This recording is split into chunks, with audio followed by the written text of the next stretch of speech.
Oh, jeez. Ah. All right, we are having tripod issues. Bear with me. Bear with me here.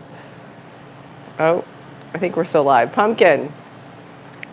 We're having tripod issues. I was trying to get Pumpkin in the shot, and I knocked over the whole darn tripod.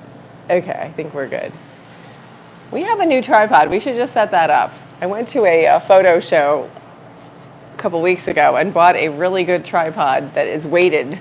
So I think we need to set, I think this is a sign. This is the second time this happened this week.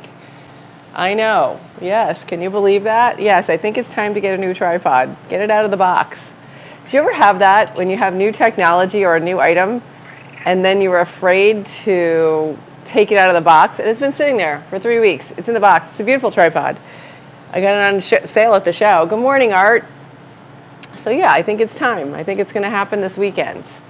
Not today, because there's too much happening today. But I hope you're having a great day. We are. It is Friday, June 11th, and we're here on the east coast of the U.S. My name is T. Waldron. This is my trusty cat, Pumpkin. Right, Pumpkin? Yeah. She loves these lives. I was late today, so she jumped up on the chair and she was meowing at me like, hurry up. Her fans are waiting, right? You know people like to watch you. They love your vibe. She's got a lot of catitude, right? Yeah, you sure do. Oh, there she goes. Okay, hold on. Hold on, everybody. Buckle up. Let's see. Okay, I have it upside down. There we go. We're back. Okay, that is I fell this week, and that is definitely a sign. Do you ever believe in synchronicities? When the universe is trying to tell you something, and sometimes when you don't listen, it gets louder? Well, that's what that was for me. Okay, hopefully we're still taping. Anyway, good morning, everybody. My name is T. Waldron. I said that already. I'm a little disheveled. Let's do a little bit of deep breathing, because I need to calm down. So inhale through your nose, and exhale through your mouth. And you can actually give yourself a little hug. It's good for your endorphins. It releases some good hormones that make you feel good, and it's free. So why not do it? Inhale. Yeah, inhale. You can do it. You can do it with us. And then exhale.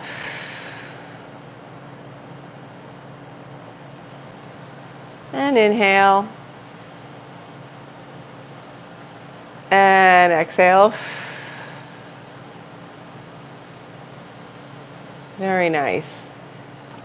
I know, Pumpkin is talking today. Inhale. I've got to close my eyes and focus on the breathing. Let's focus, everybody. Come on. Let's go within our hearts. Like, what are you feeling today? How do you feel? Feel good? Inhale. Maybe you don't. It's okay. But noticing is the first step. And then exhale. Let's do a few more breaths. Inhaling and exhaling.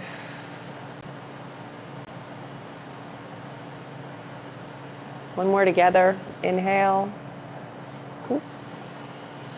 And exhale. Good morning, everybody. Oh, hello from Germany. Welcome. Good morning, Fidel. Okay.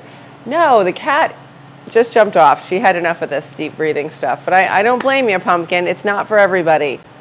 So this is mom energy. So if you want to get to know your inner peace and your inner self, this is your channel. You want to be your best selves. And that's what I try to do. I try to bring you the things that I'm learning, and sometimes I share them, and sometimes nobody really wants to hear the the depth of the knowledge I'm learning with this metaphysical degree. But good morning. How's everybody doing today? Yeah. I hope you're having a great day. Oh, Safarno. Oh, thank you. Pumpkin, they said you're pretty, but she's out of here. She had enough of this. We're going to wrap up our chapter. We're reading from the book of The Game of Life and How to Play It by Florence Scovel Shinn. And this chapter is entitled Love. And she gives us different tools that we can use in our everyday lives to live our best life. So Okay. She had students. So, for example, a woman awoke suddenly in the night, feeling her brother was in great danger. Instead of giving in to her fears, she commenced making statements of truth, saying, "We are the perfect idea in divine mind, and divine mind is always, and we are always." Wait, let me start over. Instead of giving in to her fears, she commenced making statements of truth, saying, "Man is a perfect idea in divine mind, and is always in his right place. Therefore, my brother is in his right place, and is divinely protected." Okay. The next day, she found out her brother had been in close proximity to an explosion in a mine, but had miraculously escaped. So we are our brother's keeper in thought, and every person should know that the thing we love dwells in the secret place of the Most High and abides under the shadow of the Almighty. So this reminds me of Carl Jung had collective consciousness. You know, we sometimes feel vibes from our friends. You know, do you ever get to think of somebody and then they call you on the phone? That's pretty wild. There shall no evil befall thee, neither shall any plague come nigh thy dwelling. Perfect love casts out fear. He that fears is not made in perfect love, and love is the fulfilling of the law. So that's a beautiful, beautiful thought. That's the end of our chapter on love. Good morning, Kevin. Welcome. So I want to wrap this up by reading again, and we'll wrap it up by reading the first chapter in case you weren't here for the beginning. And welcome if you're new, and welcome if you're an old friend. Every person on this planet is taking our initiation in love. A new commandment I give unto you, you love one another. Opunski states in Tertium Organum that love is a cosmic phenomenon and opens us to the fourth dimensional world, the world of the wondrous. Real love is selfless and free from fear. It pours itself out upon the object of its affection without demanding anything in return. Yeah, hey Fidel. Love is God in manifestation and the strongest magnetic force in the universe. Pure, unselfish love draws to itself its own and does not seek or demand. So I wish you all have love. I hope you find love within yourselves. I hope you find out how to love yourself, because a lot of us don't know how to do that in this world. We look to the outside a lot of times, and I've recently, the past 5 years or so, learned how to look within, and that's really important. You found your love. Well, congratulations. That's good for you. I'm happy for you. That's good. Yeah, and that's a blessing if you do find love, and that's. You have to be on the same vibration as someone to attract your true love. Working on it. I hear you, Kevin. We're all working on it. We're all a work in progress, right? That's good. But, one thing that was really hard for me to learn at the beginning of this whole thing was that I have to know and then love myself. Otherwise, no one else can. So that was it sounds really simple, but it's hard to do. So I would say, take stock. What do you say to yourself? And that's an exercise I gave like 2 weeks ago. And if you're new, try it. Think about how you talk to yourself. Are you kind to yourself? Do you talk to yourself like you would talk to a friend? And I'll keep saying it because I need a reminder too. Sometimes I get frustrated with myself. And I'm, kind of mean. And then I'm like, wait a second, I've got to have patience. And, we're all doing our best. So, do you think, do people love for money? Oh, well, I think money is kind of an energy, okay? And some people seek it, and I think it's neutral, okay? So money's neutral, but depending on your motives and the other person's motives, like, is it coming from a place of lack, or is it coming from a place of abundance? It's kind of interesting to think about. Sometimes we're all a jerk, Kevin. It's okay.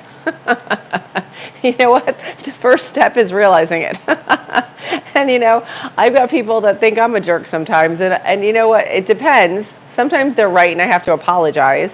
And then sometimes I don't care because I feel like I'm just being honest. Yeah, you don't like it. Oh, okay. Well, then you know it. So that's step one, and then you can say, why am I doing this? Maybe it's a defense mechanism. I don't know. I know some people are really, kind of standoffish because they know they're afraid of getting hurt, so they push people away. What are your motives? You got to figure that out. And only you know. And stuff can look good on paper. You could try to figure things out, but it really takes some journaling and some maybe talking to somebody, and then get to the bottom of it. Because that's a lot of like what Carl Jung said. It's our shadow. Sometimes our shadow is something we don't want to look at in ourselves. And I had to do that. I had to say, okay, what parts of myself do I not like? Am I not proud of? Am I embarrassed about? But they're part of me. And why do I have them? And why are they there? And it involves a lot. Oh, you're back? Okay, come on. Come back over. There she goes.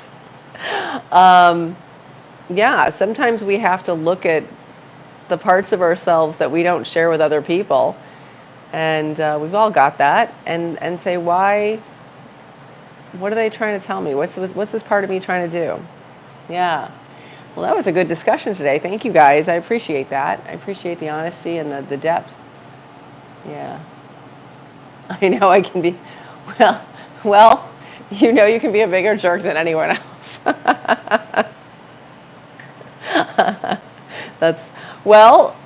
Why? I mean, that's the essence of life. Why do you want to do that, or is it just a response to something? So that's something to really think about. Like, are you going in there going, I'm going to piss everybody off today, or is it just something else? I don't know. You got to kind of analyze that.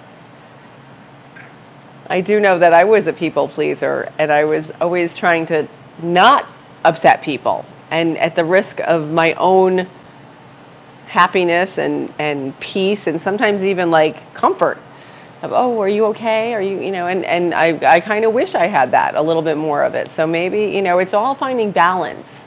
It's finding balance in life. Instead of reacting, you want to, instead of reacting, it's good to respond. So are you acting out of emotions? So that takes a while.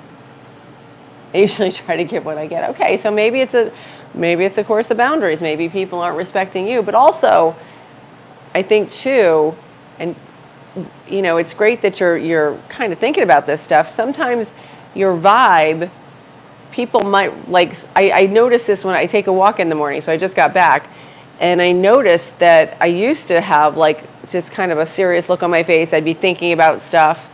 And now I kind of walk around with a smile. It looks a little delusional. People are like, what's that girl thinking? Whatever. But I noticed that I'm smiling, and like probably 9 out of 10 like people that come the other way smile back. So they're reflecting what I'm putting out into the world. So maybe that's something to think about. Yeah, you demand respect, and you should. That's cool. Yes, you should have respect. Absolutely. I think that's good. So, one way or the other. Okay. Well, all right, Kevin, take it easy. But no, I see your point. And you know what? I do too. But now, okay, so when I learned how to not be a people pleaser, this is interesting because now you made me think about this.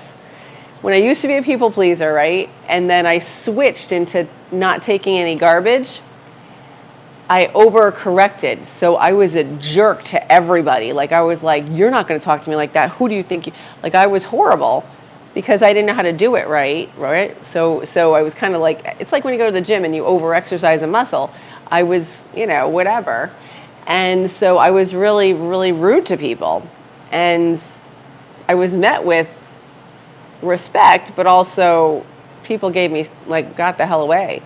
So I had to learn, okay, I'm gonna say what the kind of respect I'd like, respectfully to them, and then if they don't respect me, either I will say something or I'll leave. I'll do whatever. I'm holding my boundaries. So that's been a lesson, and it's a daily exercise, because you're in a situation you have to say, okay, is this person disrespecting me, or are they just doing their thing and they don't realize that they're being disrespectful? So then it's my job to say, excuse me, I don't like the way you said that, or, what did you mean by that? And I seek understanding now, because sometimes it may have nothing to do with me. They might just be having a bad day and they're trying to get through their day, and I think it's disrespectful, and it has nothing to do with me. So I'd say getting curious is the first step. Like, get curious about yourself, and then once you kind of nail that down, get curious about others. And yes, you should be respected, for sure. But also, you get what you give. So that's something to think about. But I hope you have a great day. Thanks for chatting, Kevin. It was you and me at the end here. And I hope you guys have a great day. I've got to go. I'm going today. I'm going to be calling into this new group that I got invited to. I think I told you guys. I'll just 2 more minutes, because I find this interesting. I went to a Chamber of Commerce meeting this week. And I said, when I got there, I said, I'm starting a life coaching practice. And the woman I first met, she goes, yeah, hang on, I'll come back to you, Kev. The first person I met, she was kind of in charge of it. She goes, oh, you're a life coach. You should talk to that lady. She's written a book, and she's a really good life coach. And, I was like, oh, I'd love to meet her, right? So I said to myself, I can't wait to meet that women. Then I ran into somebody else I knew, so she invited me to come sit with her. So I was like, all right, I'll sit at your table, even though I really want to go meet that life coach who's over there. When it's time to sit down, who comes and sits right next to me, who happened to be friends with my friend, was the life coach. So things happen for a reason, guys. There's synchronicity. There is, like, the universe is connected. You put good out there, you're going to get good back. And I was just so grateful. And we had a great conversation. And she invited me to join her mastermind group, which meets in a little while on the computer. But I was just so honored. And I'm like, I wanted to meet this woman and learn how she wrote her book and how she does her stuff. And here we are. So you just never know. But you got to put yourself out there. Like, I was, I'm like, should I go to this meeting? I don't know anybody. You never know. You got to try things. You got to give it a go. Okay, what'd you say? Oh, good. You control your temper way better than you used to. That is good. Yeah, me too. I used to react, and now I try to do the breathing and take a moment and then respond, and it really makes a difference. So that's awesome. Look at you. You realize that, and you're changing. So we're all in this. It's a journey. That's why I say that every day. So thank you for joining me on this journey. I'm going to go get ready for this. I got to go make a shake before the Zoom meeting so I don't pass out. So Pumpkin, you joined us back again. Thanks for coming back, Pumpkin. Yeah? Okay. All right. Well, do you want to say goodbye to everybody? You want to say goodbye? No, she's a cat. She's not going to say goodbye. Okay. Have a great day, everybody. From myself to yourself, thank you for joining us on this journey. Right? There we go. Okay. Thanks. Bye.